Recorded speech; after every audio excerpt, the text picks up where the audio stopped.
வணக்கம். Big topic with Karthik Mayakumar. இயக்குனர் மணிரத்னம் அவர்கள் இருக்காங்கள, இவரை பற்றி தான் பல விஷயங்கள் பேச போகிற நிகழ்ச்சிகளை போகலாம்.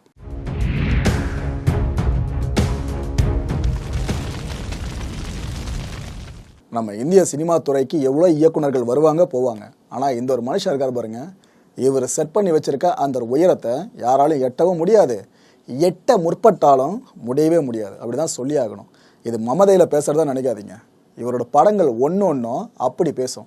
இவர் பேசுறது ரொம்ப கம்மி, இவரோட படங்கள்ல இருக்க கேரக்டர்ஸ் பேசுறது ரொம்ப கம்மி. ஆனால் அந்த படத்தோட வெற்றி இருக்கு பாருங்க, அதோட மேக்கிங் இருக்கு பாருங்க, அப்படி பேசும். அப்பேற்பட்ட ஒரு ஆகச்சிறந்த இயக்குனர் தான் மணிரத்னம் அவர்கள், பத்மஸ்ரீ மணிரத்னம் அவர்கள். அவருக்கு இப்போ 66 வயசுங்க, பர்த்டே இவருக்கு. இவரோட உண்மையான பேரே மணிரத்னம் அப்படின்னு தான் பல பேர் நினச்சிட்டு இருப்பீங்க. ஆக்சுவலாக அவர் அந்த பேரை மாற்றிக்கிட்டாருங்க. அவரோட இயற்பெயர் என்னன்னு பார்த்தீங்கன்னா கோபால ரத்னம் சுப்பிரமணியம். தமிழ்நாட்டில் பிறந்தவர் தான் இவர் ஆக்சுவலாக. ஏன்னா ஆரம்பத்தில் பல பேருமே இவர் நார்த் இந்தியா பக்கம் அதிகமாக போகிறார் அதுன்னு சொல்லிட்டு அங்கெங்கே பிறந்தவர் போல இருக்கு அப்படி தான் நினச்சிக்கிட்டு இருந்தாங்க. ஏதோ தமிழர்களுக்கும் மணிரத்னத்துக்கும் தொடர்பு இல்லைன்ற மாதிரி தான் சில பேர் நினச்சிக்கிட்டு இருந்தாங்க. அதுக்கப்புறம் தான் அவங்களுக்கே ரிவியல் ஆகுது, ஓ நம்ம மண்ணோட மைந்தன் தானே இவர் அப்படின்னு சொல்லிட்டு. இவரோட அப்பா பார்த்தீங்கன்னா வீனஸ் ரத்னம் என்கிற எஸ் கோபால ரத்னம். அவர் ஒரு பெரிய ப்ரொடியூசருங்க. அண்ட் மணிரத்னம் அவர்களோட பிரதர்ஸ் எடுத்துக்கிட்டீங்கனாலும் அவங்களும் சினிமா துறையில் டிஸ்ட்ரிபியூட்டர் அண்ட் ப்ரொடியூசராக இருந்தவங்க. அதில் ஒருத்தர் ஜி வெங்கடேஸ்வரன், இன்னொருத்தர் ஜி ஸ்ரீனிவாசன் அவர்கள். மணிரத்னம் அவர்களோட அங்கிள் எடுத்துக்கிட்டிங்கன்னா அவரும் ஒரு ப்ரொடியூசர் தான், வீனஸ் கிருஷ்ணமூர்த்தி அவர்கள். ஒட்டு மொத்தமாக சினிமாவில் அந்த தயாரிப்புன்ற விஷயம் இருக்குல்ல, அதுதான் பிரதானமே. அப்பேற்பட்ட தயாரிப்பு டிஸ்ட்ரிபியூஷன் சார்ந்த அப்பேற்பட்ட குடும்பத்திலிருந்து வெளியே வந்தவர் தான் மணிரத்னம் அவர்கள். என்னதான் சினிமா பின்னணி குடும்பமாக இருந்தாலும் மணிரத்னம் அவர்கள் சினிமா படம் பார்க்குறாரு அப்படின்னா அது உங்கள் குடும்பத்தில் பெருசாக ஈர்ப்பை ஏற்படுத்தலைங்க. அதுலேருந்து அவரை தள்ளி வைக்கிறதுல தான் குடும்ப உறுப்பினர்கள் தெளிவாக இருந்திருக்காங்க. ஆனால் அதையும் தாண்டி சினிமா இவரை ஈர்த்ததுனால தான் இப்போ ஏற்பட்ட லெஜண்ட் நம்மளுக்கு கிடைச்சிருக்காரு. இவர் MBA டிகிரி ஹோல்டர் ஃபினான்ஸில். எத்தனை பேர் தெரியும்? இவர் லைஃப்பில் பார்த்த முதல் வேலை என்னன்னு பார்த்தீங்கன்னா ஒரு சென்னை பேஸ்டு மேனேஜ்மெண்ட் கன்சல்டன்ட் ஃபார்மில் தாங்க ஒர்க் பண்ணிட்டு இருந்தார். அதுக்கப்புறமா தான் சினிமா வாய்ப்பு தேடுற தன்னோட முயற்சியை கையில் எடுத்து ஆரம்பிக்கிறாரு. இவர்கிட்ட என்ன ஸ்பெஷாலிட்டினா எந்த ஒரு டிரெக்டர்கிட்டையும் அசிஸ்டண்ட்டாக ஒர்க் பண்ணவே இல்லை, ஸ்ட்ரைட்டாக படம் எடுக்க உள்ள வந்துட்டார். இவர் ஆரம்ப கட்டத்திலேருந்து ஃபுல்லாகவே எடுத்துக்கிட்டிங்கன்னா ஆங்கிலத்தில் தான் முழுக்க ஸ்கிரிப்ட் எழுதுவாராம். தமிழில் ஸ்கிரிப்ட் எழுதி பழக்கமே இல்லையா அவருக்கு. இதனாலே நிறைய தயாரிப்பாளர்கள் அவரை நிராகரிச்சிட்டே இருந்திருக்காங்க. ஏன்னா இவர் படம் எடுக்கிறதா இருந்தால் போகணும், தயாரிப்பாளர்கள்ட்ட சொல்லி கதையை முதல்ல ஓகே பண்ணணும்ல. அந்த ஸ்கிரிப்ட் பேப்பரை பார்க்குற தயாரிப்பாளர்கள் அவ்வளோ கடுப்பாவாங்களாம், நிராகரிச்சிட்டே இருந்திருக்காங்க. மணிரத்னம் அவர்களே நிராகரிப்புக்கு உட்படுத்தப்பட்டவர். ஒரு கட்டத்தில் அவரோட அங்கிள் வீனஸ் கிருஷ்ணமூர்த்தி அவர்கள் என்ன சொல்கிறாங்க, சரி இவ்வளோ கஷ்டப்படுற, நானே உன்னை வச்சு படம் பண்ணுறேன், ஆனால் ஒரு கண்டிஷன் அப்படின்ட்டு, லோ பட்ஜெட் படமாக இருக்கணும், கன்னட படமாக இருக்கணும், தமிழை இப்போதைக்கு வேணாம் அப்படின்னு அவங்க சொல்லிட்டு இருக்காங்க. சரி நமக்கு யாருமே கிடைக்கல தயாரிப்பாளர்கள்னு, ஆனால் இவர் கிடச்சிருக்காரு பயன்படுத்திப்போன்னு சொல்லிட்டு கன்னட சினிமாவில் தாங்க முறையாக தன்னோட படத்தை எடுக்கிறாரு மணிரத்னம் அவர்கள். ஸோ மணிரத்னம் அவரோட கரியரில் படம் அவர் சினிமாவில் அறிமுகமானது கன்னடாவில் தான். பல்லவி அணு பல்லவி அந்த படத்தோட பெயர். இப்படி ஆரம்பித்த மணிரத்னம் அவர்கள் தான் கடைசியாக பொன்னியின் செல்வன் 2 வரைக்கும் நீக்கமர நிறைஞ்சு நிற்கிறாரு. ஃப்ரேமிங்க்கு பேர் போன கலைஞர் மணிரத்னம் அவர்கள் தான். அவர் படத்தை எதுக்காக பார்க்க போகிறோமோ இல்லையோ கண்டிப்பாக ஃப்ரேமிங்காக பார்க்க போகலாம். ஒரு ஃபோட்டோ அழகாக இருந்தால் எப்படி இருக்கும், அதுதான் படம் முழுக்கவே ஒவ்வொரு ஃப்ரேம்லையும் கேமராவில் அப்படி கொண்டு வந்து வச்சிருப்பாரு. இவர் ஒரு விஷயத்தில் ரொம்ப தெளிவாக நம்பிக்கை கொண்டு இருந்தாருங்க. அதாவது நாம் நினைக்கிறத மனசில் நினைக்கிறத ஸ்க்ரீனில் கொண்டு வரணும் அப்படின்னா அதுக்கு ஆகச்சிறந்த டெக்னீஷியன்ஸ் தான் ஒரே அடித்தளம். ஸோ அந்த ஒரு பேஸ்மெண்ட்டை சரியாக போடணும்னு சொல்லிட்டு இந்த டாப் நாச் டெக்னீஷியன்ஸ் இருப்பாங்களே அவங்களையெல்லாம் பிடிச்சி தன்னோட படங்களை பயன்படுத்த ஆரம்பித்தார். டெக்னீஷியன்ஸ் மேலே மிகப்பெரிய மரியாதை வச்சிருக்கவர் இதே மணிரத்னம் அவர்கள் தான். இவரோட டெக்னீஷியன்ஸில் குறிப்பிட்டு சொல்லணும்னு பார்த்தீங்கன்னா நம்ம PC ஸ்ரீராம் அவர்கள்.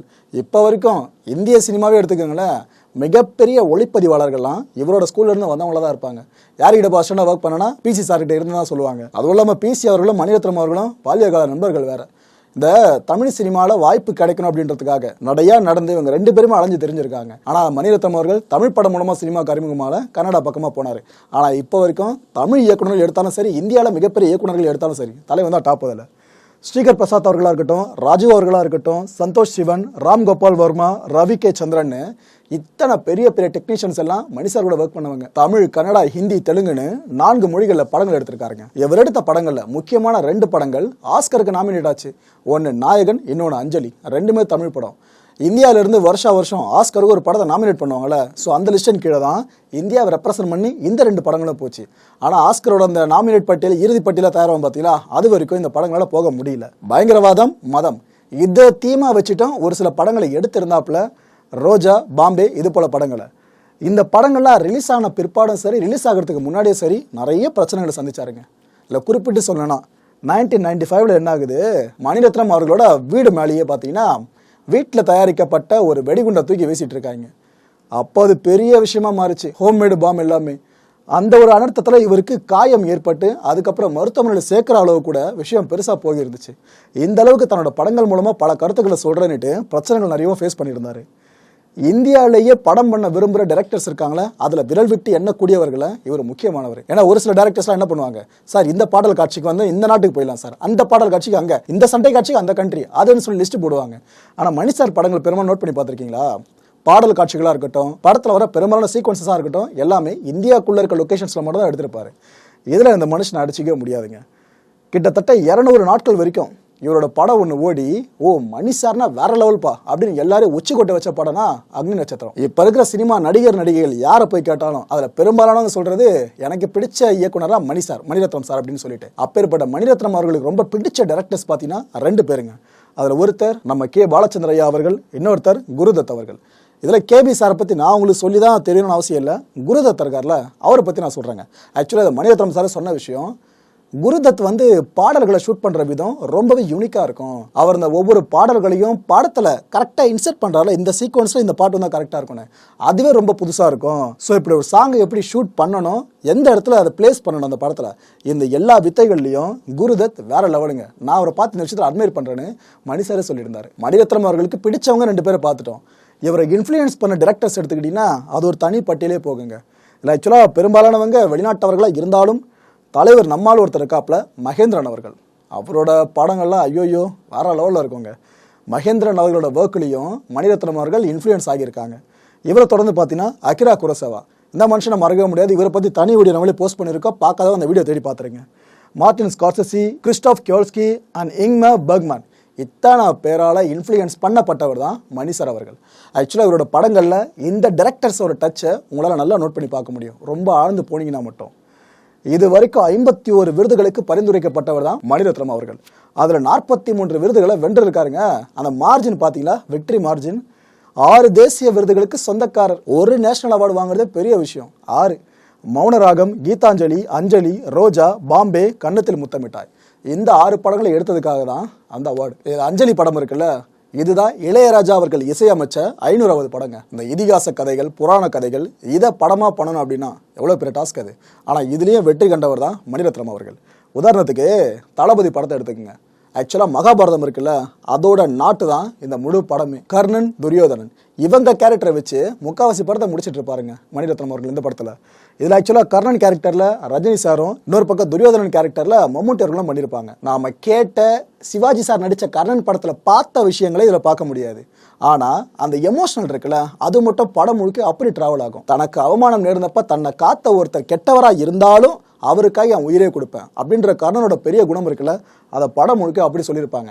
என்ன ஆயிடுச்சுன்னா, இந்த படத்துக்கான ஸ்கிரிப்ட் ஒர்க் பண்ணும்போதே மணிரத்னம் அவர்கள் என்ன பண்ணியிருக்காங்க, இந்த மகாபாரதத்தில் கர்ணன் இறந்துருவாப்புல, அதே போல தான் இந்த படத்துலையும் ரஜினி அவர்கள் இறக்குற மாதிரி, இட் மீன்ஸ் கர்ணன் இறக்குற மாதிரி அவர் முதல்ல எழுதியிருக்காரு. அதுக்கப்புறம் தான் யோசிச்சுட்டு, ஓகே இது போல சீக்வன்ஸை வச்சா ரஜினி சாரோட ஃபேன்ஸ் சும்மா இருக்க மாட்டாங்க, கண்டிப்பாக தேட்டரில் அதிரி புதிரி நடக்கும் அப்படின்னு சொல்லிட்டு ஸ்கிரிப்ட் அதுக்கப்புறம் மாற்றிருக்காருங்க. இந்த இடத்துல சூர்யாவுக்கு பதிலாக தேவராஜ் தான் முற்றுப்புள்ளி அப்படின்ற விஷயம் வைக்கப்பட்டிருக்கும். ஸோ இந்த ஃபேன் கிரேஸுக்காகவே மணிரத்னம் அவர்கள் இந்த விஷயத்தில் காம்ப்ரமைஸ் பண்ணியிருந்தாங்க. இந்த படம் ஆக்சுவலாக தமிழ் சினிமாவை புரட்டி போடுவதற்கான ஒரு ஆரம்ப கட்ட புள்ளி வைக்கப்பட்ட படமாக பார்க்கலாம். ஏன்னா இந்த படம் தான் மணிரத்னம் அவர்களும் இளையராஜா அவர்களும் சேர்ந்து ஒர்க் பண்ண கடைசி படம். இதுக்கப்புறம் தான் இசை புயல் ஏ ரகுமான் என்ட்ரி உள்ளே வந்துச்சு. எவ்வளோ பேர் தற்செயலான நிகழ்வு பார்த்தீங்களா, ஒரே நாளில் தான் 2 பேருக்கும் பிறந்த நாள், மணிரத்னம் அவர்களுக்கும் இளையராஜா அவர்களுக்கும். மணிரத்னம் அவர்களோட படங்களில் எனக்கு ரொம்ப பர்சனல் ஃபேவரட் பார்த்தீங்கன்னா 20 படங்க. என்ன மேக்கிங் படம், வேற லெவல். அதுவும் இல்லாமல் ஐஸ்வர்யா அவர்கள் அறிமுகமான படம் வராது. அந்த படம் முழுக்க முழுக்க எம்ஜிஆர் சார், கருணாநிதி சார், இவங்க 2 பேரையும் பேஸாக வச்சு முழுக்க உருவாக்கப்பட்டிருக்கு அப்படின்னு தான் முதல்ல தகவல் வெளியே வந்துச்சு. படம் சென்சாருக்கு போது அப்படி தகவல் சுத்துது. அப்புறம் கன்ஃபார்ம் பண்ணிட்டாங்க, இவங்க 2 பேரோட அரசியல் களம் அண்ட் நடுவில் ஜெயலலிதா கேரக்டரில் ஐஸ்வர்யா ராய் பண்ணியிருக்காங்க அப்படின்னு தகவல் பெருசாக பேசப்படுச்சுங்க. இந்த தகவல் அப்போ கருணாநிதி அவர்கள் காதுக்கும் போயிருக்கு. அப்போ ஒரு கரெக்டாக ஒரு விஷயத்தை பண்ணியிருக்காருங்க கருணாநிதி அவர்கள். இதை நம்ம ஊதி பெருசாக்க வேண்டாம், அந்த படத்தில் தான் ஓப்பனிங் கார்டில் உண்மை கதைன்னு அவங்க போடலையே, கற்பனை தானே போட்டிருக்காங்க ஸ்லைடில், அப்புறம் இது பெருசாகணும், ஸோ இந்த விஷயத்தை அப்படியே விட்டுருங்க அப்படின்னு கரெக்டாக முடிவு எடுத்திருக்காருங்க. எந்த அளவு அனுபவம் பார்த்தீங்களா. ஏன்னா நெகட்டிவ் பப்ளிசிட்டி அப்படின்றது ஒரு படத்துக்கு ஒரு பெரிய பலமே. பல படங்கள் நெகட்டிவ் பப்ளிசிட்டி மூலமா நிறைய நாட்கள் ஓடி இருக்கு. அதுக்கு நான் ஆகச்சிறந்த உதாரணங்கள் ஒரு சில படங்களை சொல்லலாம், அந்த ஃபேன்ஸ்க்காக சொல்லலாம், அவ்வளவுதான். அப்பேற்பட்ட சர்ச்சைக்கு வித்திட்ட ஒரு படம் தான் இருவர். ஆனா மேக்கிங் வேற மாதிரி இருக்கும். மணிரத்னம் அவர்களோட ஃபிளாப் ஆன படங்களை எடுத்துக்கிட்டீங்கன்னா வெகு படங்களை சொல்லலாம். அதுல பிரதானமானது கடல் படம். மேக்கிங் வைஸ் சூப்பரா இருக்கும், ஆனா படம் பெருசா இங்க ஓடலைங்க. இதனால என்ன ஆயிடுச்சு, இந்த டிஸ்ட்ரிபியூட்டர்ஸ்லாம் இருப்பாங்கல்ல, அவங்கெல்லாம் ஒன்று திரண்டு மணிரத்னம் அவர்களுக்கு எதிராக குரல் கொடுக்க ஆரம்பிச்சு போலீஸ் கம்ப்ளைண்ட் வரைக்கும் போயிட்டாங்க. இதனால இந்த படத்தின் மூலமா மிகப்பெரிய அளவுக்கு எங்களுக்கு லாஸ் ஏற்பட்டிருக்கு, இதுக்கெல்லாம் மணிரத்னம் அவர்கள் தான் பொறுப்புன்னு சொல்லிட்டு ஒரு பிரச்சனை பெருசா மாறிடுச்சு. இதுக்கப்புறம் 2 ஆண்டுகள் வரைக்கும் மணிரத்னம் அவர்கள் படம் சார்ந்து எந்த விஷயமும் யோசிக்கல, ஓய்வில் இருந்தார். அதுக்கப்புறம் கம்பேக் கொடுக்கறதுக்காக வெளியே வந்த படம் தான் ஓ காதல் கண்மணி. இந்த படம் மூலமா ரீஎன்ட்ரி கொடுத்த மணிரத்னம் அவர்கள் அதுக்கப்புறம் தான் எவ்வளவு பெரிய லெஜண்ட் அப்படின்றத திரும்ப ப்ரூவ் பண்ணியிருக்காரு. முடிஞ்சு போன சர்ச்சைகளை விடுங்க, சமீபத்திய சர்ச்சை எதுன்னு பாத்தீங்கன்னா பொன்னியின் செல்வன். அந்த படத்துல சோழர்களை பத்தி நீங்க கதையில ஃபுல்லா காட்டுற அப்படின்னு சொல்லிட்டு சிவ ஆலயம் ஒன்னத்தை கூட நீங்க காட்டலையே. சிவ ஆலயத்துக்குள்ள அந்த மன்னர்கள் போற மாதிரி ஒரு ஷாட் கூட இல்லையே. நீங்க வைணவர் அப்படின்றதுனால நாமத்துக்கு நிறைய மரியாதை கொடுத்துருக்கீங்க, ஆனா பட்டைக்கு பெருசா மரியாதையை கொடுக்கல. இதன் மூலமா என்ன கான்ட்ரவர்சி கிரியேட் ஆச்சுன்னா, சிவபக்தர்கள் பொன்னியின் செல்வன் படம் மூலமா புறக்கணிக்கப்பட்டிருக்கான்னு ஒரு பெரிய சர்ச்சை வெடிச்சதுங்க. இது ஆக்சுவலா பிரஸ் மீட்ல கேள்வியா கேட்கப்பட்டு அதுக்கு மணிரத்னம் அவர்கள் ஒரு பதிலை கொடுத்து அது ஒரு விஷயமா போயிட்டு இருந்துச்சு. ஸோ அவரோட படங்கள் என்னதான் மாஸ்டர் பீஸா இருந்தாலும் சர்ச்சைகளுக்கு பஞ்சமே இல்லாத படங்களா இருந்திருக்கு. இதுக்கு எல்லாத்தோட முக்கியமான ஒரு விஷயம், ஆதார புள்ளியிட்ட விஷயம்னு பார்த்தீங்கன்னா, நம்ம சினிமா உலகுக்கு இசை புயலை அறிமுகம் செஞ்சவர் வேற யாரும் இல்லை, மணிரத்னம் அவர்கள் தான். ஆக்சுவலாக அந்த டைம்ல தான் இளையராஜா அவர்களுக்கும் மணிரத்னம் அவர்களுக்கும் ஏதோ மனக்கசப்பு அப்படின்னு செய்தி வெளியே வர ஆரம்பிச்சது. முக்கியமான பத்திரிகைகளில் கவர் ஃபோட்டோவே பார்த்தீங்கன்னா இவங்க 2 பேரோட பிளவு சம்பந்தமான நியூஸ் தான் வந்துட்டு இருந்துச்சு. அப்பேற்பட்ட விஷயமா மாறிச்சு. ஏன்னா தமிழ் சினிமாவை கட்டி ஆண்டவங்க 2 பேருமே. அப்பேற்பட்டவங்க இடையில பிளவுனவே இதுவாக இருக்குமோ அதுவாக இருக்குமோ நிறைய பேர் நிறைய விதமாக பேச ஆரம்பிச்சிட்டாங்க. அந்த டைம்ல தான் ஜிங்கிள்ஸ் பண்ணிட்டு இருக்காரு ஒரு சின்ன பையன். அவரை பத்தி ராஜு இருக்கார்ல, அவரு மணிரத்னம் அவர்கள் காதுகளுக்கு கொண்டு போறாரு. இப்போ ஒரு பையன் இருக்காப்ல, ஜிங்கிள் இந்த விளம்பரத்துல மியூசிக் பண்ணி கொடுக்குறாரு, நல்லா பண்றாப்ல அப்படின்ட்டு. அப்பதான் மணிரத்னம் அவர்கள் சரி ஓகே அந்த பையனை காட்டுன்னு நேர்லயே போயிருக்காருங்க. நேரில் போயிட்டு பார்த்துருக்காரு, அவரோட ஒர்க் பிடிச்சிருக்கு. அதுக்கப்புறம் அசோசியேட் ஆனவங்க தான் இப்போ வரைக்கும் பிரிக்கவே முடியலையே. ஒரு விஷயம் கவனிச்சு பார்த்தீங்களா, மணிரத்னம் சார் பண்ண படங்கள் ஒட்டுமொத்தமாக இருக்குல்ல, அது எல்லாத்துக்கும் ஒன்று இளையராஜா அவர்கள் மியூசிக்காக இருப்பாங்க, இல்லைனா ஏஆர் ரஹ்மான் மியூசிக்காக இருப்பாங்க. மற்றபடி 3வது இசையமைப்பாளர் பண்ணியிருக்கவே மாட்டாங்க. தமிழ் சினிமா மட்டும் இல்லை, ஒட்டுமொத்த இந்திய சினிமாவோட அடையாளமாக திகழ்ந்துகிட்டு இருக்காருல மணிரத்னம் அவர்கள். அவர் இதுக்கப்புறமும் நிறைய படைப்புகளை நிகழ்த்தணும், ஆரோக்கியமாக இருக்கணுன்ற நல்ல எண்ணத்தோடவே நிகழ்ச்சி முடிக்கலாம். அடுத்த நிகழ்ச்சியை சந்திக்கலாம். நன்றி, வணக்கம்.